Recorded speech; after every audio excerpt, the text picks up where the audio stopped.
Take 22 of the Bulletinman Broadcast. I have been trying since 9 o'clock this morning to do this broadcast for you. And if it ain't one thing, it's another. Either the camera gimps out, the kid calls me, the phone rings, the cat jumps on my lap, whatever the case may be. But obviously there are forces of darkness out there who do not want you to see what I've got to say today. But we're going to persevere, prayed, and it's going to be all right. It's August 17th, 2009, and it is a beautiful day. It's going to get warm, and it's going to rain. It's supposed to rain all week, so look forward to that. And what a wacky summer, huh? And I'm kind of bummed out about my brothers in the media. Totally ignored the Amanda Jones thing this week. Now, I can't vouch for all the television stations, but the ones I watched, 4 and 5, didn't have anything about it.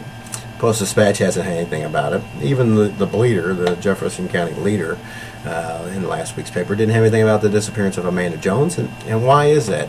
I believe that this disappearance is being covered up at the highest levels in our government, and it's hard telling what actually happened to Miss Jones. But here's the scenario. On August 14th of 2005, she gets a phone call. It's a Sunday, and Mr. Westfall, the impregnator of her, decides to wants to meet. So Amanda goes to meet Mr. Westfall. Now keep in mind, Amanda is within hours of having this child. She's about ready to have the baby, and they meet about 1 o'clock in the afternoon at the Hillsborough Civic Center grounds.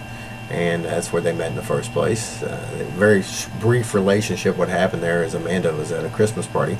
Amanda used to work at Eagle Bank. Mr. Westfall was working the Christmas party. Brian is a playboy and hangs out and does things for the Hillsborough Civic Center stuff. They end up hooking up that night. She gets pregnant, and that's kind of the extent of the relationship. Mr. Westfall, I guess, is worried about this. I don't understand really what he's thinking about. Really, if you think about it, the child support issue or whatever, I really don't know what the deal was. But the worst case scenario is going to have to pay $75,000, $80,000 in child support over 20 years if he lets her live and lets the baby live, as opposed to going out and giving $100,000 to his lawyer. Kevin Roberts is what I heard he gave him, and of course Kevin Roberts was Forrest Wegge's treasurer in his last election.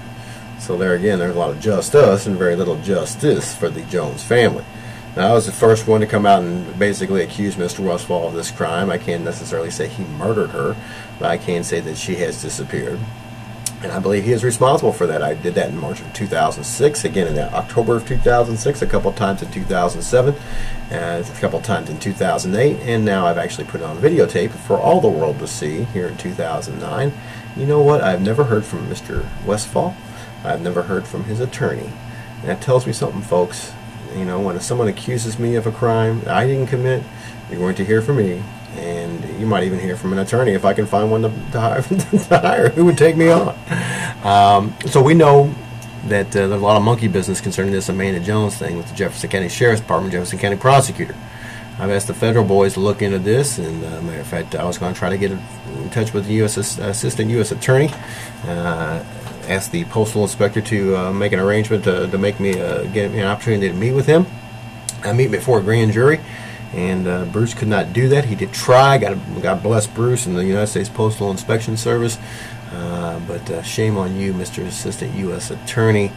You're probably more worried about indicting me or Mr. White for trying to warn the judges of what is going on and what is to come to them. Should justice continue to be denied in Mr. White's matter, not only Tim White's matter, but you get the Johnston matter, and the White and the Johnston matter, along with the Amanda Jones have one thing in common, and that is a guy named Kurt Breeze, who lives at 5 Howe Crossing in Festus, Missouri.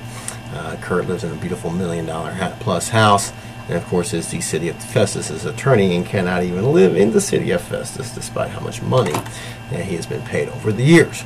So that's it for today. I've got to call in to Nancy Grace, and hopefully Nancy's going to come through for us concerning Amanda Jones. But the covering up of this action over the weekend kind of basically solidifies what I've been alleging and been saying all the time, that Amanda Jones missing is definitely an inside job, and which is all the way to the highest levels of Jefferson County government.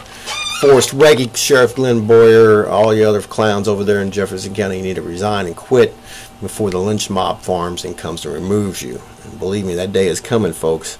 And you govern by our consent. We are formally withdrawing our consent in 1 month. September 16th is the formal withdrawal of consent here in the state of Missouri. And as of September 17th, you will be rogue elements, rogue agents, acting under the color of law and will be removed as usurpers. But in the meantime, let's all have a great time and let's party, huh? Hey, thanks for tuning in, and remember to tell a friend about the one and only Bulletin Man. See ya.